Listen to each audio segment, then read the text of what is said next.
All right. Well, welcome everybody to another episode of Advocacy at Work. I am your host, Tim McDonald, and today I have a very special guest, Dr. Lawrence Henry. How you doing, Dr. Lawrence? I'm doing great. Thank you for having me. Oh, I'm so glad you're here. And let's just dive right into it. But before I ask you to introduce yourself, I really am interested in just setting the stage so everybody has a framework of where we're coming from here. How would you define advocacy?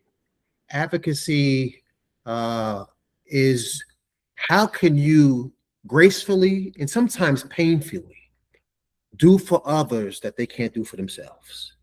How can you enter rooms based on your access, based on your rapport that you've built in certain communities, rooms, networks, to take the words, take the feelings of those that are underserved, be they in marginalized communities, and you take their feelings into the room and actually address them, promote them, push them, so people can not only hear them, but the most important piece for an advocate, and I'll talk about this later on, is the credible messenger. How does he bring, or she, or they bring the message so it can land right, so they get beyond hearing and get to listening? I absolutely love that. And I think I do clips of some of these to share on social media, and I know that's going to be one of them right there. Yes, sir. I know just based upon my research that you are a combat veteran, colonel, retired in the U.S. Army with seeing combat 10 times and over 26 years. But then came your diagnosis, and you described it as combat related, first stage 3C colon cancer, and then later stage 4. So take us to that moment, and what does a Green Beret do with the words "you have cancer"? Wow. Well, what a Green Beret first does is says, I'm going to beat it. I'm going to defeat it. Because that's what Green Berets, that's what special operations, that's what soldiers, sailors, airmen, Marines. If you have an obstacle, people that fight outside the uniform, if you have an obstacle, you're going to take it down. After I kind of slowed down, I had to understand I have cancer. And I tell you, I was fighting it. I was fighting it because I was having symptoms like many of our colon cancer folks that have colon cancer, the kind of bloatedness, little blood in the stool,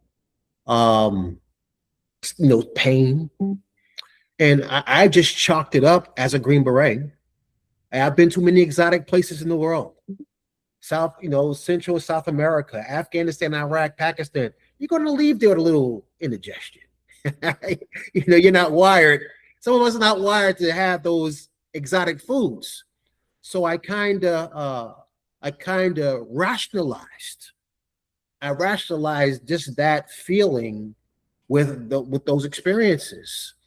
And also what I rationalized it with was in 2019, before my retirement, I had a colonoscopy. And they said they found a few polyps and got rid of them. I retired in February of 2020. My diagnosis was in 2021. So just listening to what is commonly said about colonoscopies. You have them every 5 years, maybe every 3 years, every 10 years. I can't have anything wrong with me like that.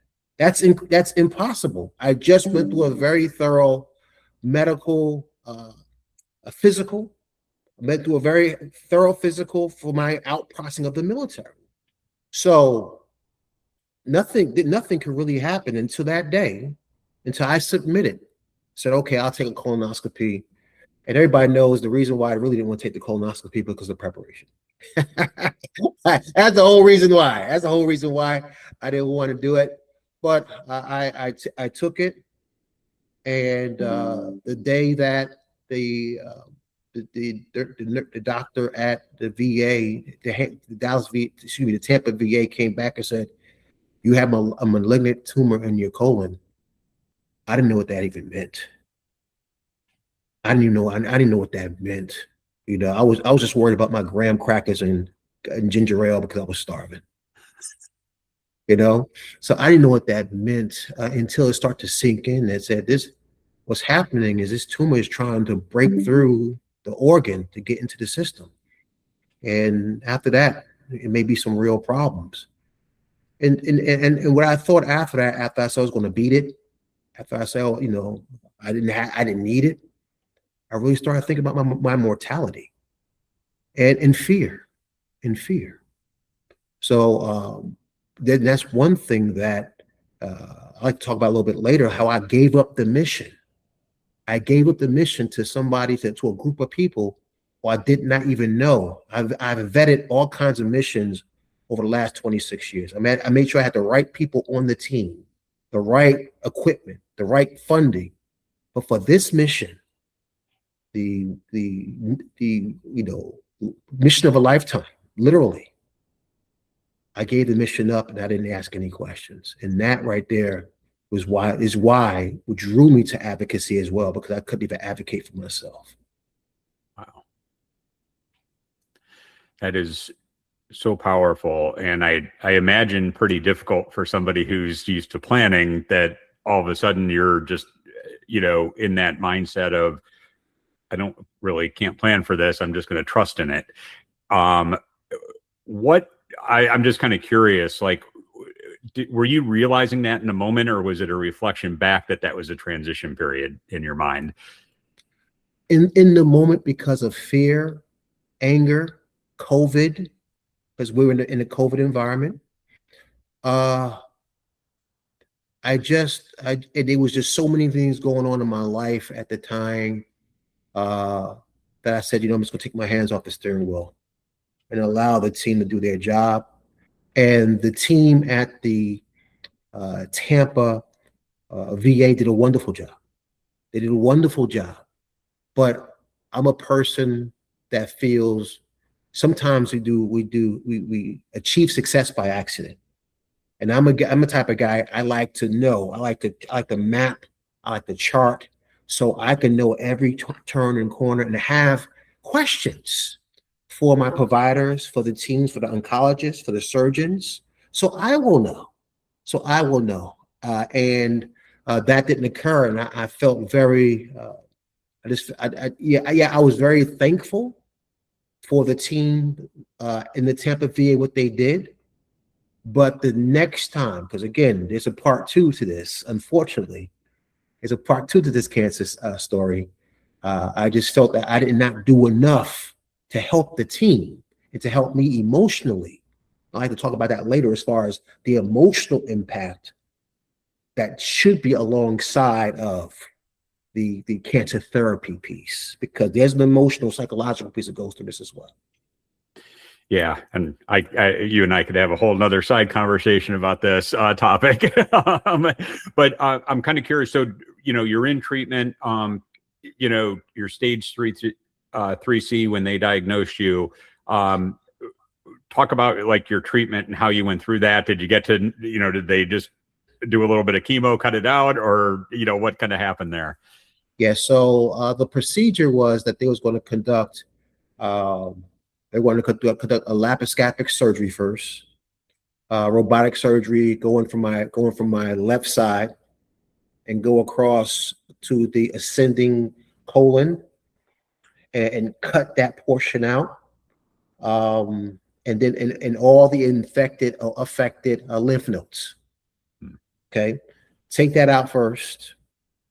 Okay, then I will go through 12 rounds of Foxfoy chemotherapy, which a lot of us know and love. You know, you sit on, come in, and it was the VA, so it was a lot of older vets there telling their stories, which I enjoyed hearing, but at the same time, I felt extremely sad because a lot of these gentlemen were senior. I mean, at the time I was 50, some of them 70, 80 years old. And I was extremely sad that in a few years, in a few months, possibly that these men probably would not be with us. They were just holding on. They were holding on. They were fighting like soldiers. I sat in that chair and I, took the intravenous, the port, with the oxyplatin, which I'll tell you a story about the oxyplatin because I did not have a good, had a bad reaction to it. And then, I sat in the chair, the infusion chair, for about 2 hours. But my favorite part of the Tampa VA hospital was they served you lunch. They served you lunch, and this is the South, so they don't play with lunch. And this is not New York, New Jersey. They may give you a hot dog. No. They bring you mashed potatoes, fried chicken. I mean, all the bad stuff that probably could get you in worse condition, but it tastes good. But the infusion did that. Again, 2 to 3 hours, and then our favorite part, going home with that pump. I call it the boat anchor. But I just during that period, and that was during COVID, so I was extremely cautious, extremely careful. It was 12 rounds. So what that looked like was every other week, like week 1, on a Tuesday, I would come in and get the treatment, the intravenous treatment, and then they would send me home with a pump, and then to Thursday, and then a traveling nurse, because it was COVID, they would come and retrieve the pump, and I did that every other week.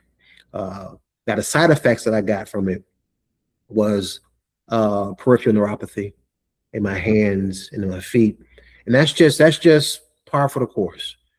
Some of us get it, but some of us do not get it, but a lot of us do. Also, speaking to the allergic reaction that I had with the oxyplatin, speaking to my oncology team when they told me about the whole process, the 12 rounds, they said around round 6 or 7, we're going to do a CT scan just to see how the body's taking it, to see how it's shrinking and so forth. Because this is adjuvant therapy. The adjuvant therapy is the type of therapy, the cancer is gone. Now we're just painting the walls extra white so they can be bright. And that's what unfortunately what you use for chemotherapy, to make them, extra white or clean.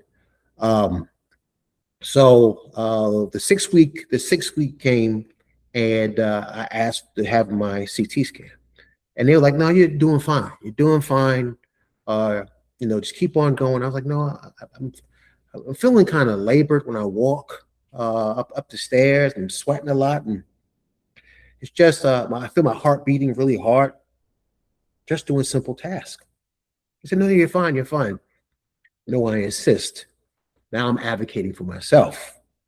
I insist the colonel is coming back. I insist this happens now. And they did it, and they found blood clots in my legs and my lungs. I was a little excited about that, to say the least. I got took off the oxyplatin because the oxyplatin was creating that reaction. And at the time, I was going to the Tampa VA, right across the street from Moffitt Cancer Center. So I said, well, I think I ran my course with Tampa. Tampa VA is a great facility, but I just chose to do something else with Moffitt.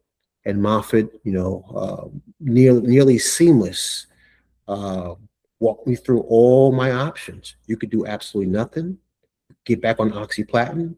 You could just get on this, you could get on that. And they really, really informed me, allowed me to make a clear decision as far as my chemotherapy. And I finished out my chemotherapy with Moffitt Cancer Center. And now, you're retired now, you got diagnosed, you went through your treatment. I'm sure it's very easy just to say, okay, I've had a military career, I've beaten cancer, and now I'm just going to I've done enough. I can just go quietly. But you choose another path. Tell us what that is. Well, I think just like you, we've beaten cancer. Many of us have beaten cancer, but just the way that I beat cancer, the missions before cancer, as far as being a special forces officer and our motto, "De oppresso liber," to liberate the oppressed. That was probably, yes, I had achievements in the military. I've achieved ranks in the military, but that motto seared itself into my soul. And after beating cancer and after being relatively successful in the military, my spirit would not allow me to sit down and just do nothing and just in all rights, I could have and just chilled out. But no, I'm service driven, and I said to myself, the way that I could not advocate for myself. Colonel Dr. Lawrence Henry, who's had all these experiences, who have all this access to network. How about Larry Henry from East Orange, New Jersey? How about Larry Henry from Long Branch, New Jersey, in the underserved community? Who's helping him? Who's helping them? So the credible messenger, I turned myself into a credible messenger, that I had the lived experience to go into these unique environments, some environments that I probably have less access. I gotta actually hand the baton off to somebody else and arm them with the message to bring the people to me, because I don't have access. Again, that advocacy piece. How are we gaining access and maintaining access? So with that, a credible messenger. I turn myself into a credible messenger. And not only is a credible messenger, in my intent, in my perspective, is not only the one who has lived experience, but the one that's tied to resources and the one that is predictable, that will show up on time. So you have the lived experience, predictability, and resources. Now the credibility of the messenger is reinforced, opposed to telling you my story. And people say, yeah, I got the same story too, and then I'll walk away. No, I'm gonna tell you my story.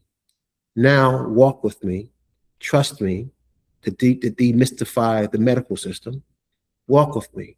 I'm going to bring you a culturally sound, patient-centric group of people who will come to you and ask you questions so you can draw it out of you, opposed to giving you stuff. So that's why I had to do this. And it goes well beyond. A Bridge to Light goes well beyond, which is my nonprofit organization, goes well beyond chronic disease awareness. Because of how I grew up and what I've seen, I think it's essential that our first pillar be the protection of womanhood, because she's the first mother, she's the first teacher, the first friend, the first all. And what I've seen most recently on social media is an attack on women and normalizing violence against women. So we focus on that as far as the protection of womanhood. Secondly, intentional mentorship, namely intentional mentorship with the Dallas County Juvenile Detention Department, where we actually go inside the facilities and mentor young men and women to facilitate transformation, behavioral transformation. What makes us a little bit different as well is that we start on the inside, and they can opt to stay with us on the outside, them and their parents. So these are three areas that I think that, based on my bandwidth, based on the network that I have access to, that we can facilitate the protection of womanhood, intentional mentorship, and chronic disease awareness. So I need some more on my plate so I could be a little bit more busier. It sounds like it. So I and I know you know, as we look at this, I believe you were at the time one of 6 black full colonels in the Department of Defense with special ops qualifications. In the communities you serve and in the military, what does it take men to talk about their health before it's too late? Our discipline is a double-edged sword. Our discipline has enabled us to ascend, from rank to rank to rank to rank, from position of authority, and so forth. Have gained the trust, faith, and confidence of our peers, our subordinates, and our superiors. That same discipline has almost put me in the grave, because when I was asked, "Are you all right?" I'm all right. I'm okay. I'm focused on the mission. Me wasn't the mission. In 2004, on a military free fall jump, that's jumping out of an airplane about 10,000 feet and above. It's called HALO, high altitude, low opening. I chipped my coccyx bone, my tailbone, on the jump in 2004. And that discipline and that mission first attitude, I didn't get it looked at until 2017. So this is the discipline that not only special operations guys have, but many service members, and for various extents, members of underserved communities, because they may lack access to insurances or resources to get them looked at, or the education as far as I'm this age and I need to be examined in this manner. So my discipline actually was a good thing, but it actually was a bad thing when it was time for me to get examined. And many of us have this experience as far as our discipline and our dedication to duty, which prevents us from raising our hand, because raising your hand is a sign of weakness. Raising your hand saying, "Boss, I don't feel good. I need to get checked out." Yeah, it's so important. And I think there's so much more work to be done. So I'm so glad you're doing this, because it takes all of us to try and help how we can to try and make this change happen, and let others understand that it's acceptable for men to raise our hands every once in a while when we need to. Yeah, yes, sir. Yes, sir. Yeah. So let's get into just a couple of fun questions that really don't have to do with advocacy or anything, but just to get to know you a little bit better. I'll start off real simple. What's your favorite color? My favorite color is purple. I think you're the first guest I've had that said purple, so I love that. Prince like purple. I like purple. I love it. And speaking of Prince, this might be your answer to your next one. Who is your favorite band or musician? Oh man. Well, I tell you, can I have to? Yeah. Okay. My favorite musician, just artist, is the artist Prince. But my favorite entertainer, and it's so ironic, because as I was getting wheeled in for my second surgery at Indigestion, going into the hospital, going into the operating room, they were playing "Human Nature" by Michael Jackson, and that song is it's not a song; it just takes you on such a journey. You know, it's so well composed, and his voice is just so perfect. And so Michael Jackson is like, my favorite performer, and Human Nature will always have a soft spot in my heart. And hopefully when you guys hear Human Nature, you make a phone call to one of your friends, say, when was your last colonoscopy?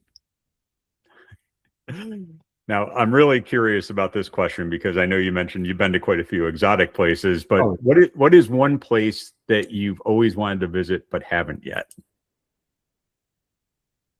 I I've been to Korea. I've been in the Pacific.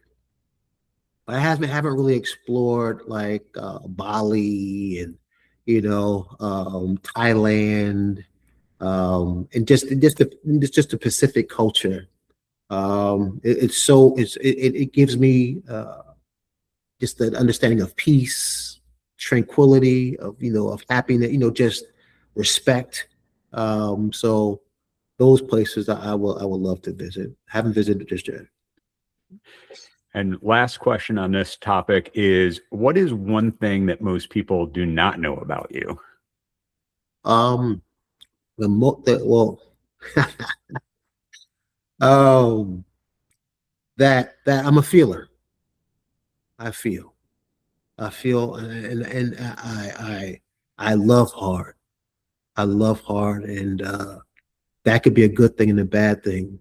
And with my feeling is that I am a music connoisseur, and the music just takes me back. I can listen to music for hours, for days. It takes me back to periods where I could see different things and see different episodes of my life. So I'm also a closet DJ. I love it. So before we wrap up with everything, I always like asking this question because you are doing so much, and you focus on those three pillars that you described in your nonprofit. But if money and time and institutional gatekeeping were all off the table, what is one thing that you'd like to see change right now? I would like to have a facility where it provides access and education and protection for the women. It provides the patience and mentorship and understanding for the young people. And it provides the destigmatizing cancer and other chronic diseases. I want it spoken to as common as a common cold. Our silence is killing us. And our silence, based on that discipline I spoke about, is killing a lot of service members or putting them in a bad place. It's hard to have a facility which speaks to my pillars to further enable the reduction in violence and the increase in the quality of life for all of us. I absolutely love that. Dr. Lawrence, how can people learn more about the work that you're doing and find out and connect with you? Easy. Okay, well, my organization is called A Bridge, the number 2 light. A Bridge, the number 2 light. And if you just put that in the Google search, you'll see all kinds of stuff pop up. You'll see our Facebook page. You'll see our web page. You'll see our Instagram page. You'll see our TikTok page and our YouTube. To contact me personally, go on to www.abridge2light.org, www.abridge2light.org, and I'm going to challenge you. Matter of fact, here's a call to action. I'm going to challenge you. Hey, listen, I'm going to say it. So if you guys do it, I gotta own up to it. Send me an email. Give us a call. Allow us to help enable you to navigate you through some of the more uncertain periods of your sickness. You have some thoughts, you have some ideas, you don't know which way to turn. Please allow A Bridge to Light to help you. Our motto is let's learn together and make the net work. Well, let's test that. Let's test that at www.abridge2light.org. Fantastic. Dr. Lawrence, thank you so much for being a guest on Advocacy at Work today. And for those listening, be sure and subscribe both on YouTube and advocacyatwork.com. We would really appreciate it, and help spread this episode once you listen to it. There's more people that need to hear this, and we can only do it with your help spreading the word. So thank you so much.